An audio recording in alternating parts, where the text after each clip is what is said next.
இந்த வெப்சைட் வந்து நான் தான் பண்ணேன். எதுக்காக பண்ணணும் சொல்கிறேன். அதில் என்ன பிரச்சனை வந்துச்சு, அதை நம்ம எப்படி ஃபிக்ஸ் பண்ணோம், அதெல்லாம் பற்றி இந்த வீடியோவில் பார்க்கலாம். இது வந்து problem walk through, no code.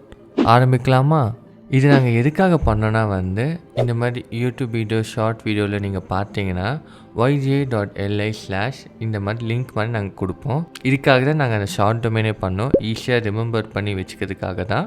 இதில் ஏதாச்சும் ஒரு பிரச்சனை இருக்கா இல்லையா சொல்லிட்டு நம்ம பார்க்கலாம். அதுக்கு நம்ம என்ன பண்ணோன்னா ரைட் கிளிக் பண்ணி இன்ஸ்பெக்ட் எலிமெண்ட், இல்லைனா ஃபங்க்ஷன் F12 பட்டன் கூட நம்ம ப்ரெஸ் பண்ணிக்கலாம்.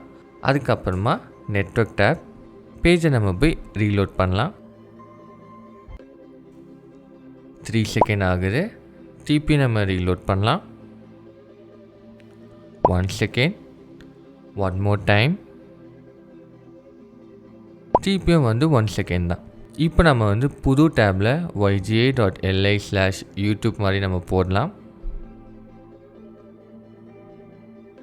பார்த்தோன்னா இங்கே கொஞ்ச நேரம் கழிச்சு தான் வந்து அந்த பேஜுக்கே போகுது. Okay, not bad. திருப்பி நம்ம வந்து அதே மாதிரி டைப் பண்ணலாம். இப்போ கொஞ்சம் ஃபாஸ்ட்டாக போகுது. இதே லிங்க்கை நான் வந்து பிட்லியில் போய் ஷார்ட்டராக ஆக்கி அந்த லிங்க்கோட நான் வந்து இந்த டேப்பில் நான் பேஸ்ட் பண்ணுறேன். டக்குன்னு போயிடுச்சு. அந்த லிங்க்கு போட்ட உடனே சருதுன்னு போச்சு. ஆனால் நம்ம லிங்க் போட்டதுக்கப்புறம் அந்த லிங்க்கு காமிச்சிட்டு அதுக்கப்புறமா அந்த பெரிய லிங்க்குக்கு போகுது. இப்போவே உங்களுக்கு தெரிஞ்சிருக்கும் இதோட பர்ஃபார்மன்ஸ் கொஞ்சம் ஸ்லோவராக இருக்குது. நம்ம ப்ராப்ளமை கண்டுபிடிச்சிட்டோம். எதனால இது நடக்குது நான் சொல்லணும்ல. நான் பண்ண தப்பு நீங்களும் பண்ண மாட்டீங்களே, அதுக்காக தான் நான் யூஸ் பண்ண டெக்ஸ்டாக் நான் சொல்கிறேன். சர்வலெஸ் ஃபங்க்ஷன் வந்து நெக்டிஃபைலேருந்து யூஸ் பண்ணுறேன். டேட்டாபேஸ் வந்து MongoDB, கேஷ் லேயர் வந்து Redis. ஸோ நீங்கள் வந்து அந்த 3 செகண்ட் 1 செகண்ட்லாம் பார்த்துருப்பீங்களா, செகண்ட் வாட்டி தேர்ட் வாட்டிலாம் பண்ணும்போது அது எல்லாமே வந்து இந்த Redis லேயரில் இது தான் டக்குன்னு வருது. இல்லைனா ஸ்லோவாக தான் வந்திருக்குமே. இதுக்கான ஜியோ லொக்கேஷன் நான் சொல்லி தான் ஆகணும். சர்வலெஸ் ஃபங்க்ஷன் வந்து US ஈஸ்டில் இருக்குது, அதுவும் வெர்ஜினியா நினைக்கிறேன்.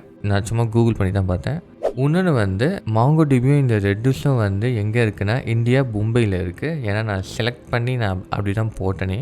நான் சிம்பிளாகவே நான் சொல்கிறேன். கீழே தான் வந்து யூசர், அவங்க வந்து yj.liக்கு இந்த உலகத்தில் எங்கேருந்து ரிக்வெஸ்ட் அடித்தாலும் எல்லாமே வந்து அமெரிக்கா கிட்ட போயிட்டு தான் வரும். அங்கே போனதுக்கப்புறம் கேஷ் லேயர் கிட்டேருந்து கேட்கும். அது அமெரிக்காலேருந்து இந்தியாவுக்கு வரும். சப்போஸ் அந்த இன்ஃபர்மேஷன் இருந்தால் கொடுக்கும், இல்லைனா வந்து நல் சொல்லிட்டு தரோம். அதுக்கப்புறமா அந்த சர்வர் என்ன பண்ணால் டிபியும் இந்தியாவுக்கு வந்து ஒரு கொரி மாதிரி அனுப்பிச்சுடும் டேட்டாபேஸ்க்கு. அங்கேருந்து இன்ஃபர்மேஷன் பாஸ் பண்ணும். கேஷ் லேயரில் இருந்தால் வந்து 1 செகண்ட், டேட்டாபேஸ்லேருந்து எடுத்துகிட்டு வரத்துக்கு 3 செகண்ட் ஆகும். அதுக்கு தான் அந்த டைம் நீங்கள் பார்க்குறீங்க இங்கே. ஸோ இதெல்லாம் வந்து யார் எனக்கு சொன்னாங்கன்னா வந்து என் ஃப்ரெண்டு தான் எனக்கே சொன்னான். அவனுக்கு நான் மிகப்பெரிய ஒரு தேங்க்யூ சொல்லியே ஆகணும் இங்கே. அதே மாதிரி நான் அவங்ககிட்ட ஒரு சின்ன ஒரு ஹெல்ப் கேட்டேன். இதுக்கான சொல்யூஷன் என்னடா சொல்லிட்டு, Cloudflare worker கூகுள் பண்ணி பார்த்துக்கூடா. அவன் சொன்ன அந்த வார்த்தைக்காகவே நான் கூகுள் பண்ணி பார்த்தேன். ஸோ கூகுளில் அவங்க என்ன கூகுள் பண்ணி பார்த்ததுல எனக்கு வந்து Cloudflare ஒர்க்கரை பற்றி, அது வந்து சர்வலெஸ் ஃபங்க்ஷன் அரௌண்ட் த குளோபில் இருக்கும்.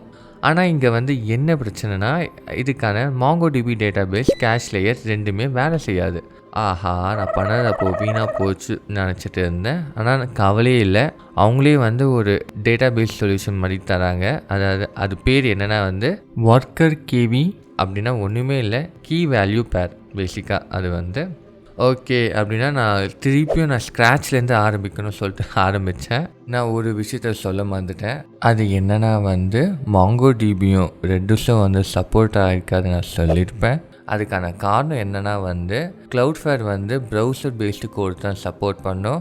Node.js கோடு வந்து சப்போர்ட் ஆகாது. அப்படின்னா என்னென்னா கான்ஸ்ட் பேக்கேஜ் நேம் போட்டால் வந்து Node.js, இன்போர்ட் பேக்கேஜ் நேம் போட்டால் வந்து ப்ரௌசர் பேஸ்டு கோடு. அதுக்காக தான் நான் வந்து ஸ்க்ராட்ச்லேருந்து ஆரம்பித்தேன். இதுதான் அதுக்கான காரணம். இப்போ நீங்கள் வீடியோ வந்து கண்டினியூ பண்ணிக்கலாம். நான் வந்து ஒரு டெஸ்டிங் பண்ணி பார்க்கலாமே சொல்லிட்டு ஒரு டொமைன் மாதிரி நான் வாங்கினேன். அதை நம்ம இப்போ செக் பண்ணி பார்க்கலாம். நான் எல்லாமே கான்ஃபிகரேஷன் பண்ணிட்டேன். இப்போ நான் வந்து testg.liக்கு நான் போனேன்னா என்ன ஆகுது பார்க்கலாம். இனிஷியலாகவே ஸ்லோவாக தான் லோட் ஆகும். திருப்பியும் நம்ம பேஜை ரீலோட் பண்ணலாம். 101 millisecond, 1 more டைம், 92 millisecond. இப்போ இங்கே வந்து மில்லி செகண்டில் எல்லாமே கிடைக்குது. சூப்பர். ஆனால் நமக்கு வந்து பிட்லி பண்ண மாதிரி நம்ம பண்ணணும். testg.li/youtube பார்த்தோன்னா இன்ஸ்டண்ட்டாகவே இங்கே போச்சு. நம்ம அந்த லிங்க்கு கொடுத்ததுக்கப்புறம் டேரெக்டாக அந்த ஒரிஜினல் லிங்க்கே காமிச்சிச்சு. நம்ம பண்ணி பார்த்து சக்ஸஸ்ஃபுல்லாகவே வந்துச்சு. ஸோ இதோட கீ டேக்அவே என்னன்னா வந்து எல்லாத்தையும் நம்ம வந்து ஸ்ப்ளிட் அப் பண்ணி வச்சதால தான் இங்கே மிகப்பெரிய பிரச்சனையே. எல்லாமே வந்து ஒரே இடத்துல இருந்ததால் எனக்கு எல்லாமே ஃபாஸ்ட்டாகவே கிடைக்குது. இப்போ வந்து நல்லாவே புரிஞ்சிருக்குன்னு நினைக்கிறேன் இதை நான் எப்படிலாம் இம்ப்ரூவ்மெண்ட் பண்ணேன்னு சொல்லிட்டு. ஸோ இந்த மாதிரி வீடியோ வந்து பிடிச்சிருந்தா மறக்காமல் வந்து லைக் பண்ணுங்கள். லைக் பண்ணக்கப்புறம் பக்கத்தில் சப்ஸ்கிரைப் இருக்கும், அதை அப்படியே ப்ரெஸ் பண்ணி அந்த பெல் நோட்டிஃபிகேஷன் மட்டும் ஆன் பண்ணி வச்சுக்கோங்க. ஸோ இதோட நான் உங்களை நெக்ஸ்ட் வீடியோவில் பார்க்குறேன். See you soon.